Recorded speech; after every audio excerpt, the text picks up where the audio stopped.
Okay, hi. No, It's us. It's been a while, but we're back. we are here. Let me get out of that little message thing there. Okay. Hello, It's everybody. Hello, Tammy and Julie. Julie. Yeah, we're back. We're back. We're back. Back. It's been a bit. Go ahead, Julie. Sorry. I was just going to say I'm going to cop to it because I was just telling Tammy, the reason I blew off last week was because I wanted to listen to the hearing or watch the hearing live. So my apologies for that, but we're back. We're going Time to is right when the time is right, right? exactly. We have questions and we're going to answer your questions, which hopefully maybe will lead to other questions and maybe there'll be other stuff. I don't know that comes up because I opened not just my records as I always do, but the records for the United States this time. Sometimes I open them for the world. Nice.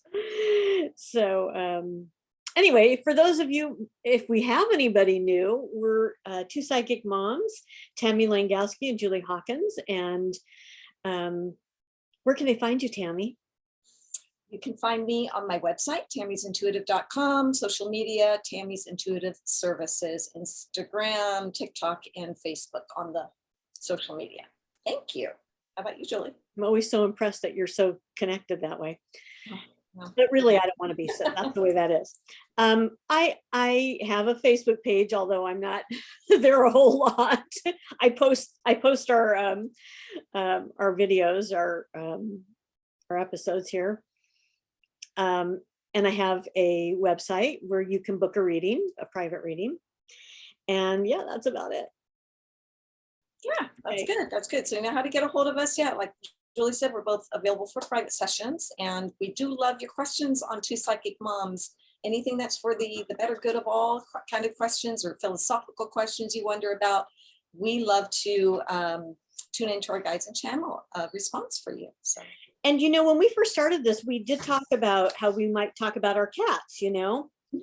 Come on, Belle. Come on, Bella. Bella. She did the vibrating thing with her tail. Quiver. Yeah. What do you call it? Well, I once read somebody called it an adoration quiver. Oh, so yeah. I always thought that was the cutest thing. So I'll just call it the quiver. Sometimes it's quiver. Yes, adoration quiver. That's exactly what she did. She just did the quiver. Aww. So do you want to come up? Okay, well, she'll think your mommy. And then Felix was here for a little while, but he left, and everybody else is sleeping as they normally do. So yeah, that's thankfully no cat drama, no cat news. Same here. I don't think we do it either. I mean, here and there little things, but nothing too major. So, and speaking of cats, on my TikTok, well, I do put it on the other social media. Sometimes I do clairaudient convos with my cat, Jake. So if you're interested just for fun, if you're a cat lover or just like cats, think it's interesting, then check it out. It's kind of fun. See what he has to say. Is that an alarm where you are, or is that my? I don't hear it. I don't hear it. It's on my end. Okay. If you can't hear, if Tammy can't hear it, you guys can't hear it, and I'll just. Right. Probably outside. Is it outside, like a car alarm? Yeah. Oh, it stopped. Okay, it must have been a car alarm. Okay, so today we have questions, and since they're posted on our YouTube, I'm going to use their names. We have our stalwarts, Daphne and Sailor, asked us kind of similar questions, and then some additional follow-on questions.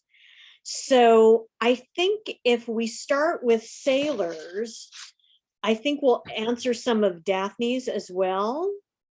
Yeah, and then we can kind of go into, look through Daphne's as well a little bit, further down.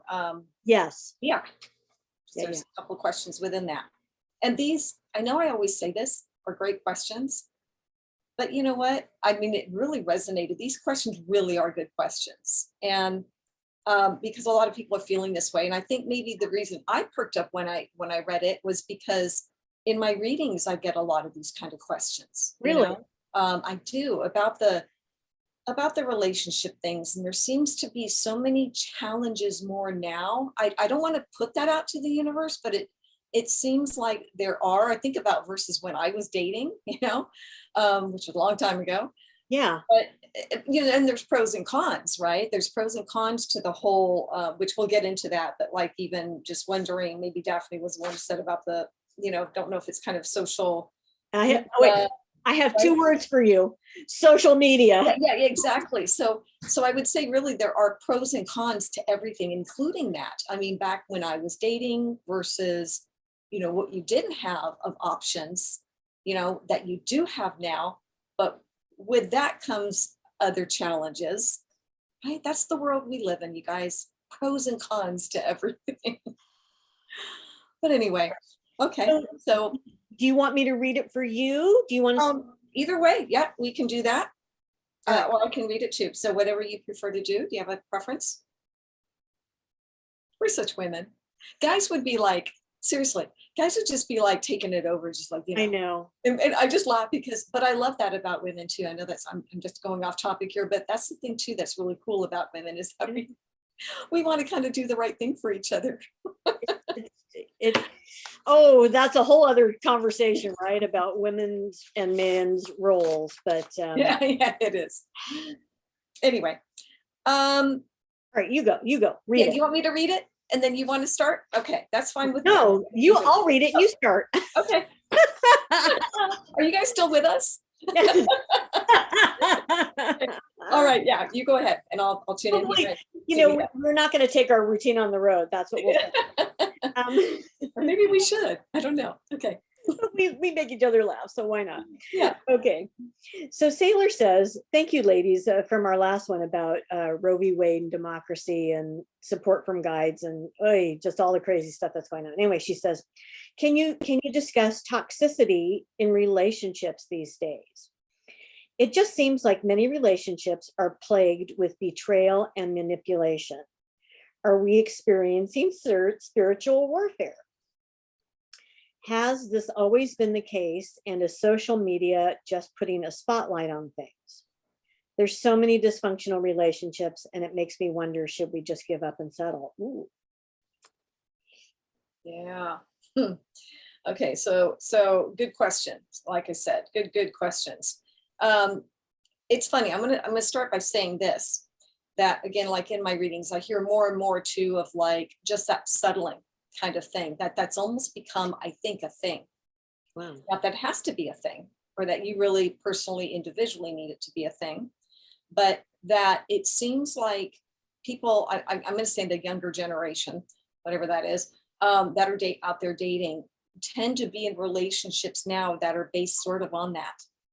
And I'll even hear some, not to name names and go too deep into that, but some that will kind of say that about people they know, that they know are kind of in that sort of situation.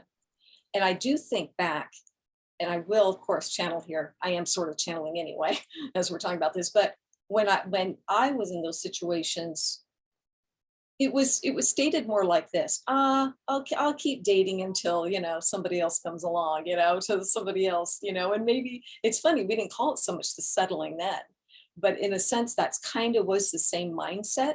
But I do think there's so many more expectations. I'm going to start opening up here because I'm really getting it, but I'm just going to formally just kind of open up to our guides about that. So yeah, toxicity in relationships these days, guides, plagued with betrayal and manipulation. Thank you for reading it. I'm just going over it again, Julie, in my head here.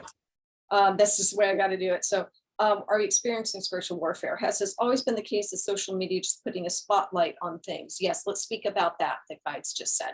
About social media. So yes, in many ways, all the little things that were problematic are being expanded. You might see well-meaning messages, we'll say, on social media that actually are just highlighting the negative. So human beings are saying have always been complex. No two of you are exactly alike. So relationships will be this way as well. There is more awareness, they're also saying, about, I'm getting, why'd they say criminal behavior? Well, maybe, that's interesting. But what they're showing me, there's more awareness now about the psychological factor, because it's so out there in many positive ways. So that some people, let's say, who think that they're in a relationship that is with a narcissist, right? Well, narcissists might have been thrown around lightly back in the day. I say back in the day, maybe I'm going to use me again, dating very lightly. In fact, I don't even know if I really heard about it, to be honest. I'm sure they were out there. Yeah, We might just say they're full of themselves. exactly. Right? Yeah. Yeah. So there was different terminology, but they're saying now you're not only knowing and feeling what it is, you have words to expand it and make it bigger. And there's more awareness around these problematic parts of being a human. And so it's expanding and it's getting bigger. And it seems like toxicity, as you said, in relationships, when those challenges have been there all along, except now there's so much awareness, it's easy for people to pinpoint and say he's a narcissist, and maybe he is, mind you, I'm just using that as an example, or he's manipulative, or he's a gaslighter, or he's whatever it might be. Again, they're showing me a circle. It's been happening a long time. It makes it a little bit more challenging, they're saying, in today's world in dating, because it's almost like you're going into meeting somebody with all this knowledge and maybe even looking for the signs, which is not necessarily a bad thing. If there's something that's important to you, they're saying that you want to stay away from. So again, pros and cons to it a little bit here, they're saying. However, what's lacking, they're saying a little bit, is, they're trying to give me the word, but I'm feeling it more, is okay, sorry guys. What's lacking is more of the understanding and the acceptance, and it's not quite the word, but what they're getting at is that we kind of go easy on each other a little bit too, that we're needing to do that still as well, because we're not perfect human beings. So they said, sometimes what happens when we are labeling people as certain things that we know about now, it's going away from who we are and what we are. And well, what do we bring to the table? Do we see ourselves at all in some of this behavior? Or are we just all that we think now because we know so much? We think we know so much. So we're seeing some of this in relationships now, they said. What do we do about that? Or what's the thought on that? What they're showing me is wiping away some of this other knowledge, kind of wiping it away, truly seeing the person for who they are and allowing that reflection to come back to you full force to say, what are they teaching me? Where is some of these things that are really upsetting me in this relationship or possibility in this person? Where do I fit into this picture and what can I do about it? And bringing back that awareness back to us to help work on that a little bit. Okay, yeah, and so saying there's so many, guys, if we say there's so many, some people is really look at there's so many dysfunctional relationships. I agree. I mean, I because I do what I do and Julie does what she does. We hear a lot of these things in all truth, right? That people are going to naturally come with questions about these things. Again, we would say because there's almost so much high expectations for the other partner now that we're not relaxing and just almost being with them when we first are meeting and getting into a relationship. Yes, you should be aware of the red flags. You should be aware of some things. Please don't get us wrong. We don't say turn a blind eye to behavior that is not acceptable for you. But at the same time, maybe again, more self-awareness. So before I keep just reiterating the same things, it's starting to go into that. So I'll hand it over there to you, Julie, but I think hopefully you get the gist of what we're saying so far on that. Well, yes. So I want to start out by just saying, I'm older. I'm of the old school where labels are he, she.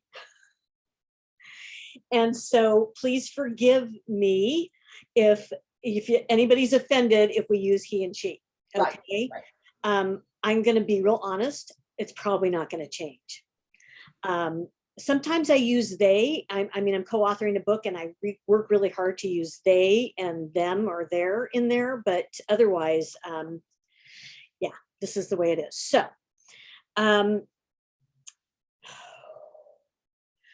wow, a whole bunch of stuff kind of came up too. So the first thing we want to say, and you've heard us say this over and over and over and over and over and over and over, oh my God, ad nauseum, which is people come in and out of your life to teach you things You've come here to learn, to learn, to learn, to learn, to learn. And the way we do that is through interaction with other people, good, bad, and in whatever's in between, hopefully, in between, and more good than bad. However, it is a label we put on it, whether it's good, bad, or toxic, or supportive, or whatever, right? So you want to go in and determine what that is for you. Just know that there is a benefit that comes from working and meeting and interacting people who are toxic, because it helps you to refine your life lessons, whatever those are, which I'm going to tell you 90% of the time come down to boundaries, especially when we're dealing with toxic, abusive, downright crazy people. Hopefully you don't ever have to deal with that, but that is about setting boundaries. And so we learn how to do that from interactions with people where we don't feel good, where it triggers us. And a lot of times that comes from what you want to call toxic relationships. And we also want you to define, maybe for yourself, what a toxic relationship is, because sometimes relationships will trigger you to feel bad. That doesn't necessarily mean it's a toxic relationship. That, again, is there to help you understand more about yourself. Okay, so that you can resolve the issues that you have about whatever's being triggered. It's really you and your whole universe. And the people you have agreed to invite in are the ones you've agreed to invite in so that you can learn and grow from.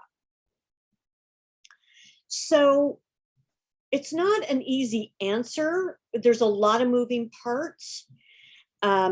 Of course, if there's any kind of abuse, that's non-negotiable, period. And we invite you to look up and have an understanding of what abuse is. Okay. I'm not going to give that to you. My guides aren't necessarily going to give that to you, because there is a standard legal, and that's my air freshener. My air filter, it buzzes every now and again. Sorry. There are standard legal and psychological definitions of what those are. So now, so that's kind of the foundation of that. We don't want you to necessarily throw all relationships that don't feel so good or trigger you out the window. There's something to learn. And oh, by the way, if it's a recurring theme, there's really something for you to learn about yourself. When you resolve those triggers and those issues around those triggers and those wounds that come up from those triggers really cease to exist. It's cause and effect. So we invite you to take a look at what is being triggered for you, and how you can learn to work through it, heal it, deal with it, and let it go. Let it go.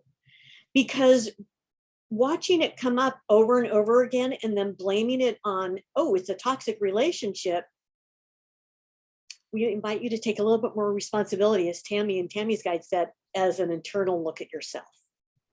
Okay.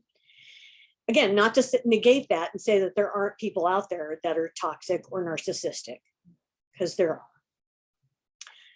But it always starts from within. Always, always, always it starts here. And why am I inviting these people into my life? Why am I not, doing this? So now, social media just makes it easier for that to all happen and come into your life. Social media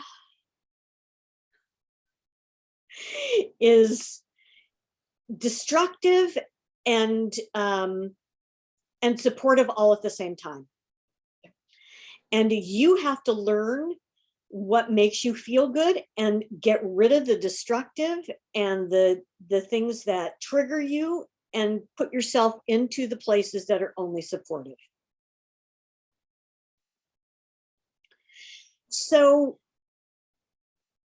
I want to go back to what Sailor said. It seems like they're plagued with betrayal and manipulation. And is it spiritual warfare?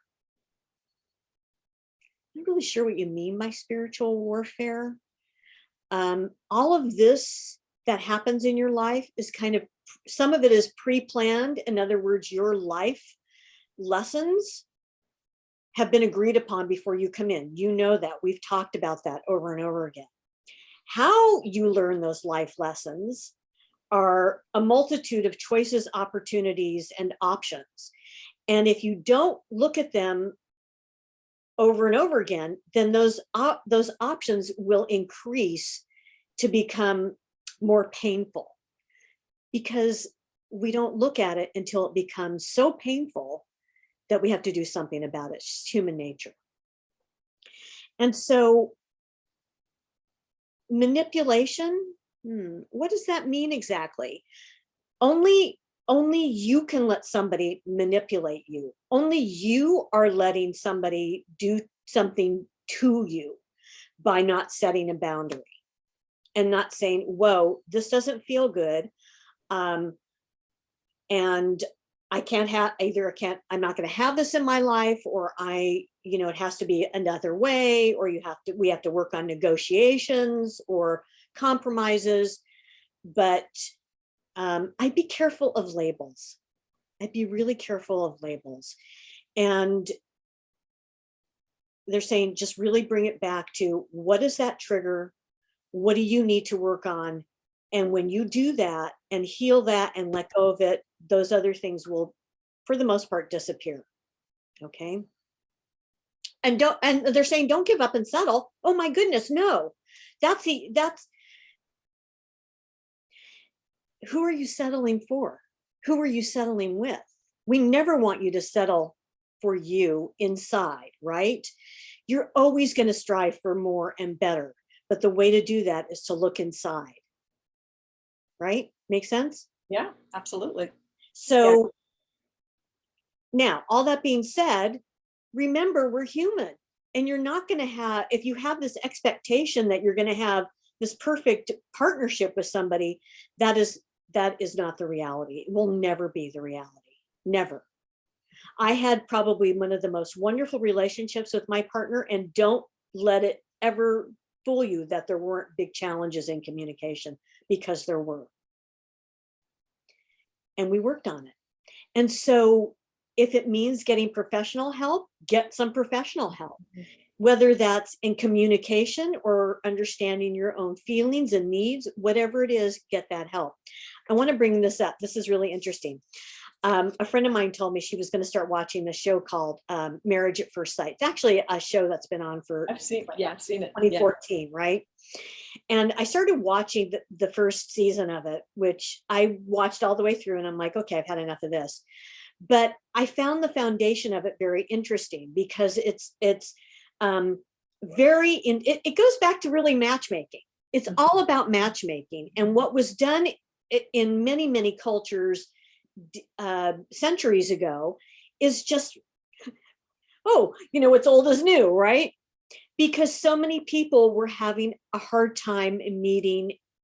Dating was fine, they could date, but they couldn't find that person that really worked for them. Well, it turns out that this doesn't work out so well either. Yeah. It has kind of the same chances of success as anything else. The reason we bring this up is because one of the underlying themes through the follow-up and show, and how people came back like 6 months later, the couples came back and talked about it, was that they were like, we really needed help in some areas from the professionals. And one of the couples got help, and I think the two others didn't really reach out and get help from the professional, either psychologist or sexologist or spiritual. There were a variety of professionals. And so that's what they're there for. Get their help, whether you're in a relationship with somebody else or working to evolve your relationship with yourself. That's what we're going to say about that. Yeah. Thank you, Julie. Thank you. And I agree with the professional help. I mean, in my readings, it comes up a lot, and I'm glad it does. And they are always recommending, when not always, but in many of my sessions, it's been recommended to go look for professional help, get some counseling, marital counseling, and or whatever that my relationship counseling. And there's relationship coaching, by the way. Yeah, I feel like you want to go to a therapist. Right. Which, again, get the labels. There's all kinds of different things. I mean, I don't know about for you too, Julie. I know that in my sessions, a lot of things come out. I look a lot at relationships, and I think some of this stuff that comes through is really helpful. I mean, just from my objective opinion, hearing it, so there's a variety of different ways in doing that. And I wanted to hop on one more thing that you said about the social media too. Like when you were talking about it opening up, when I put like social media to relationships, what they showed me is similar to what I think you said too, Julie. It just expands. There's this expansion of energy with the social media, and it really can not always be a bad thing. It can be a good thing.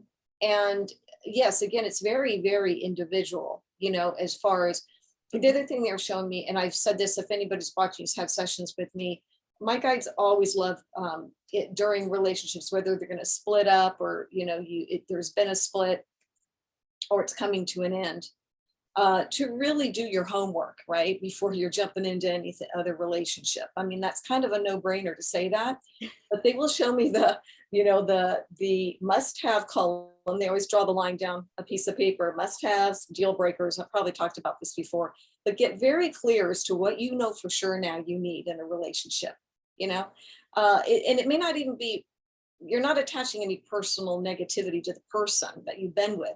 It's more, what did you really learn now for sure that you need, right?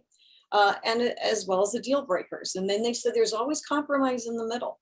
Nobody is perfect. And so that's really what's kind of important. And I think we both were speaking to that, is really getting to know what is important to you, bottom line, because then that's what's going to create toxicity or a really great relationship. I mean, it's up to you really in determining what you've learned from each encounter, right? And relationship. 100%. And when Chris used to say, when you point one finger at another person, you have three pointing back at you. I'm sure that's an old. I don't know that I've ever heard that. I like it. It be careful how you label other people. If you're labeling them as toxic, well, you bring something to that too. Yeah. So it's always, that's why we say it always starts with you. Yeah. It really is a mirror image in many ways. It's been said for many years, right? Like relationships really are a lot of a mirror image, the good and not so good, so 100%. It's not easy. We know it's not easy. We all have our little egos, we don't like to think that we've got a certain trait that, maybe that's kind of like me too, when it's easier to just kind of blame it on the other person. And maybe it is a lot them, but yeah, you just really have to look at it personally. Exactly. Yes. Thank you. Yeah. Well said. All right. And from us too. Yeah, but great questions on that. I was just looking at the rest of Sailor's here. I think hopefully Sailor, that kind of addressed some of that for you. And one thing I do want to ask our guides really quickly too, I was thinking about, so what advice do we have for people going out dating when there is all this information that we're talking about out there at our fingertips, labels and things like that? Well, it's very easy statement to try to see them for who they are, they're showing me flicking out all this other stuff. You might even consider going off. Let's say you meet somebody that you're starting to date. They're showing me you might even go off social media or refrain from wanting to Google the narcissist traits or the whatever, and just really sit with a person. They're showing me too, because we got to remember at the beginning, people may show us things that really are not who they are out of either insecurities fear, whatever it might be, right? So you might already be labeling somebody that actually that's just their stuff, and we've all got our stuff. And some are going to shine it brighter than others, you know?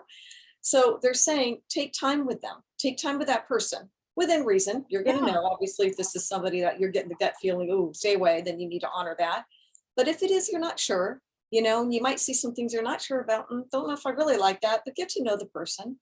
Get Uh, curious, right? exactly. Yeah. And allow yourself to kind of be in that. So that's what I'm getting for like advice as far as really going out there and dating. Don't assume too quickly, they're saying, and don't label too fast and furiously, as he just said. You know, 100%. Exactly. Very well said. Perfect. it's just yeah. Okay. So should we go to Daphne then? Yes. Because yeah, she had similar questions, but go ahead, Julie. If you go Okay. ahead.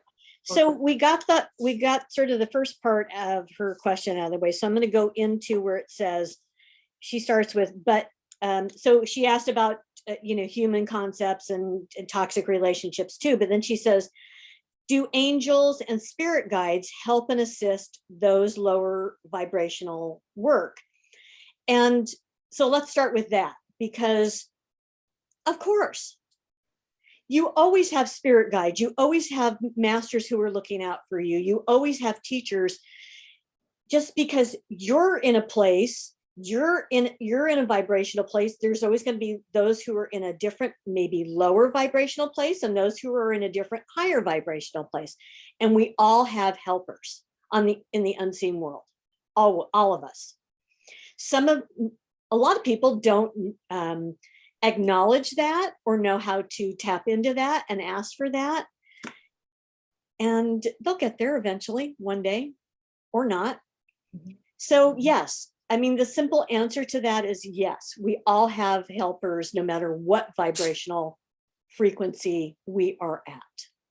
Yeah. Total agreement with you, Julie. Total agreement with you. And I'm getting the same. Because I think Julie and I know this from the work we do, but we are really opening up to hear this answer. And I get the question. I mean, I guess, kind of growing up maybe with a reward system, if you're good, angels will help you more, that kind of thing. No, because they love us just the same. Aw, thank you guys. We love you too. And not only that, good and bad is kind of a perspective, right? So, yeah. And so again, we say be careful of labels and what you label. Yeah, exactly. you're right. I mean, we're here to learn. Our guides know that, right? They love us through thick and thin.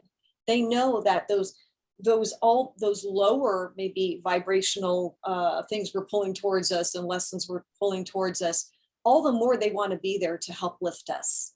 So yes, do we want to do good in life? Of course. Do we want to be good citizens? Do we want to, try to go above? Yes, I think that is our ultimate goal. And I think that's something we should look forward to doing. But it doesn't mean if we're having a bad day, or maybe in a so-called bad life, you know what I mean by that, challenging life, that they've deserted us because, oh, now you're not doing it, you're doing your best, we're not going to help you then. That's not the case.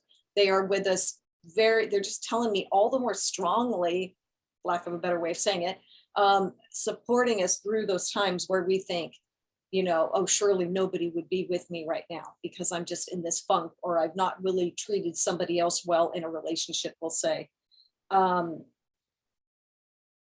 And I was just going to see here, if you're good. Okay, I was just wondering, will working in higher vibrations result in angels helping you become happier and living better quality of life? They're going to work off whatever your lessons are. That's what I'm getting. Right. We're going to help you in any way we can. We will show you the light. The light is always there, and we will bring you to the light all the time, frequently. And this could be through other people that you encounter that are there to help you with opportunity in along your spiritual development. Because it often seems like those creating toxicity for others are the ones living in bigger houses, driving better cars. This is a good point. So I think we should talk to this. Driving better cars, have inflated titles at work, and living less lives. So you're basically saying it seems like the jerks out there, we'll just say, right, seem to be like having the life. We know better. Come on. No, we know better. So first of all, they're learning what they need to learn.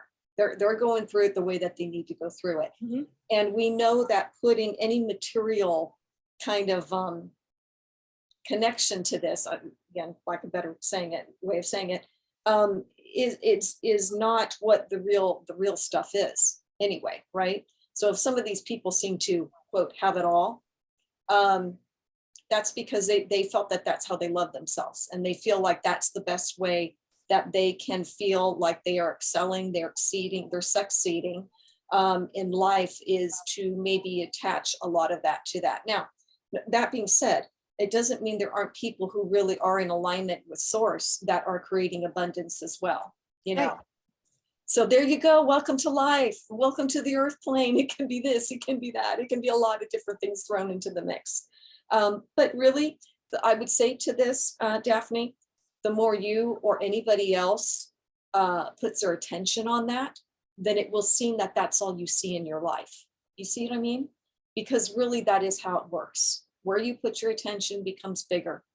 So, you know, it's just a thought, and not just singling you out, Daphne, but I mean, other people do feel this way, and I get it. It can seem that way, but it will be that way if we put more attention onto feeling like it is that way. Right. Does that make sense? Anyway, Julie, go ahead. Yes. I mean, we want to, we're going to get kind of, not mean. Oh, go for it. We're going to get down and dirty and real here. Stop looking at everybody else and what they do or don't have. Look at you, how you interact in your life and how you interact with others. Forget what everybody else has or does is none of your business. Right. It really is. It's easy to be focused on that, but in the end, at the end of the day, you're never going to change what that is about them and their lives and how it impacts you. So why put your attention and energy there? Bring it back to you. Why are you? Let me give you an example. I love this. So Chris used to do this thing, my late partner, where she would go, oh, all those rich people, you know, they're all so terrible. And I'm like, well, okay, wait a minute. First of all, that's not true. Mhm. And then later I realized that she had all these attachments to these judgments about rich people. And what that was literally doing was preventing her from bringing in the resources, the financial resources that she wanted and needed at times. Because I'm going to tell you right now, after she died, there was an abundance of financial goodfalls for me, because I didn't have those judgments. I was like, look, there's assholes everywhere. It doesn't matter whether they're rich or poor. Yeah. It just doesn't. Right. And so I would be like, I need money, and money would show up. I am not kidding you, because I didn't have that judgment and attachment to it. And whether it's money or toxic relationships or whatever the case is, you need to come back and take a look at you. Mm-hmm. Because you're creating this reality. Right. Right. Nobody else. They're throwing some crumbs in it, but you got the ingredients to make the recipe that bakes the cake of you. And if you don't use the right ingredients to make it a luscious, delightful, enjoyable cake of you, who knows what you're going to get, right? And that means forget about other people, because they're not part of the recipe, truly. They're only there to be a mirror for you. Absolutely. They're the directions on the box. Yeah. Wow, I've never used that metaphor. I like that. Thank You remind me of a gosh, I should look it up sometime. One of my channel messages way back, where my guides went into this whole thing about like an analogy of baking. It was really funny. I wasn't even looking for it, but I loved it. Afterwards, I'm like, it wasn't me doing it, so I can say that. I channeled it. But and that was great, Julie. What you said absolutely is true. And I would say, if anybody is feeling like they are they are really getting fixated because you know what, again, we're human, our egos get in the way a little bit. That there's time to time that, yeah, sure, you look at the other side, right? The grass is greener on the other side kind of thing. But what we would say is if there is a feeling of that, gosh, it seems like these people, have all of this, we would say immediately just go within and see how that's feeling for you. Just simply, how does that feel for you right that moment? Probably not feeling very good. My guess is it's yucky, it's icky. So what we would say is we love to flick things out of our auras. My guides will show me that all the time that we don't like. So if it's like a jealousy thought or something about somebody having something, of course, again, first recognize, oh, how's it feel when you're thinking that? Probably not good. So let's flick that out and do a counter to it. It's something that you're wishing them well, first of all, okay, for those people that, we don't know everybody's stories. There's people who've had Exactly. lifetimes in poverty and they came into a lifetime where they needed, because you usually get what you need, not always what you want, but you get what you need. They probably came in needing to be filthy rich, right?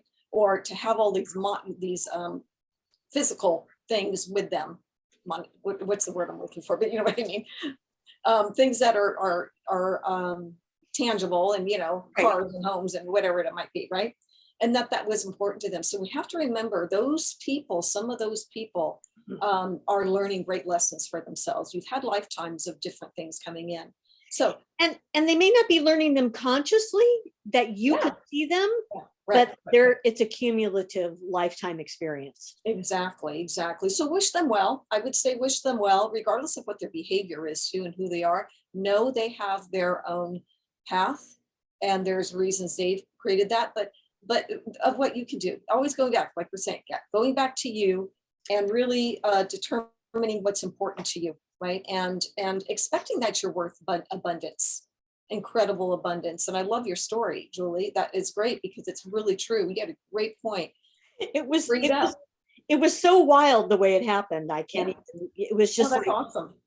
That is awesome. So we also want to say, it really does come back to what can I do? What can I do to change me, or that it will then ripple out? So I was watching TV and they had an interview this morning with somebody who is, I think he's a commentator on CNN. And in any event, he co-authored a book with a woman that was called, what's it called? I think it's called What Can I Do? I'll have to look it up, but it's about racism.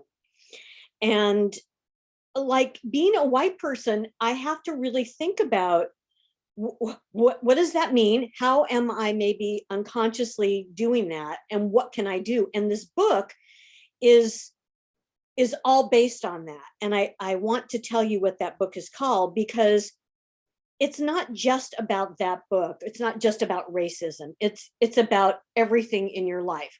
What can I do to change me to feel better and more positive and achieve what I want? And here's what I hear a lot. I have clients that do this and I hear it over and over and over again. They want something out there. And the only way to do something out there is to fix it in here. You are not going to change it out there until you change it in here. It is a ripple effect. Period. End of story. Yeah. Absolutely. Yeah. Anything we really want to make a difference in it and see change in the world, as they say, you got to start with your own thought process, right? What are my perceptions? What do I believe in? What do I always think is going to happen? Where do my thoughts lie in that subject? Just start there. I mean, if nothing else, it can be kind of fun to do some self-analysis. It really can be. You can go deeper with questions too within yourself, by the way. You get answers. You will get your own answers. Absolutely. You just have to be willing. Yeah. And the thing of it is, it's really not as scary as you think going there is going to be. When I went through a lot of self-improvement programs, I got to the point afterward where I would, if a situation came up where I was triggered, and it's not 100% of the time, but it's a majority of the time, where I always immediately go, oh, well, so what was that about for me? Why did I get triggered? What can I do to change that? What do I need to work on in me so that doesn't, I never go out, I won't say never, but I almost never go out to the other person, because I know that they were brought to me to help me take a look at me. Yeah. So by the way, that book I ordered is called Do the Work. Oh, that's what it's called, is Do the Work. And I ordered it. It's not I quite. like that simple title. It's just called Great Do the word. Work. And it's by, co-authored by somebody I can't see right now. It's W. Kamau Bell. And the other author is a woman, Kate Schatz. And so he's African-American, and he said, I wanted to write this because I'm married to a white lady. So, Mhm. so, white people want to understand, how can they, not all white people, some white people just want to eliminate everybody else. Right. And that's another whole set of conversations that we will get into another day. Yeah, this is all yeah. juicy stuff, though. Thanks to both of you for these questions. I hope this is helpful for all of you viewing. And I know we took quite a bit of time on that, but I'm hoping that will be something that will, I don't know, spark some conversations, some internal conversations, maybe, right? For you. Always starts here. Always starts here and ends here, truly. Yes, it does. All right. Thank you both, Daphne and Sailor. Great.